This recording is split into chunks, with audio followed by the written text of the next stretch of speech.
Let's do business now. My name is Eton Amse. An African aviation specialist, Sukman, has questioned Ghana's module in its quest to acquire a national carrier after several failed attempts. According to him, Ghana's decision to have a 15% retainer in the airline and have the investor pushing in capital and management services will not be sustainable in the long term. He spoke to George Queenan.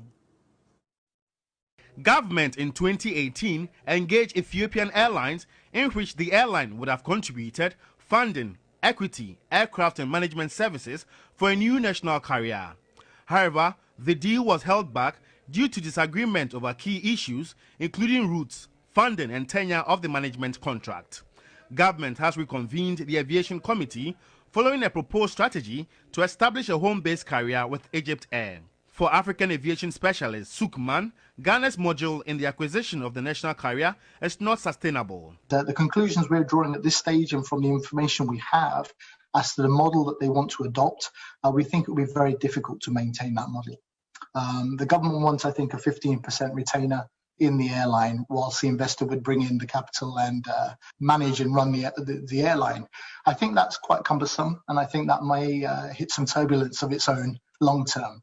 So I do believe that Ghana does merit a national carrier, and I honestly believe that that should be run, or certainly owned by the government, but not run by the government. I believe that they should bring the right management in to run it. He expects government to revise its policy in terms of what it intends to gain from a national carrier. It's a very, very costly risk.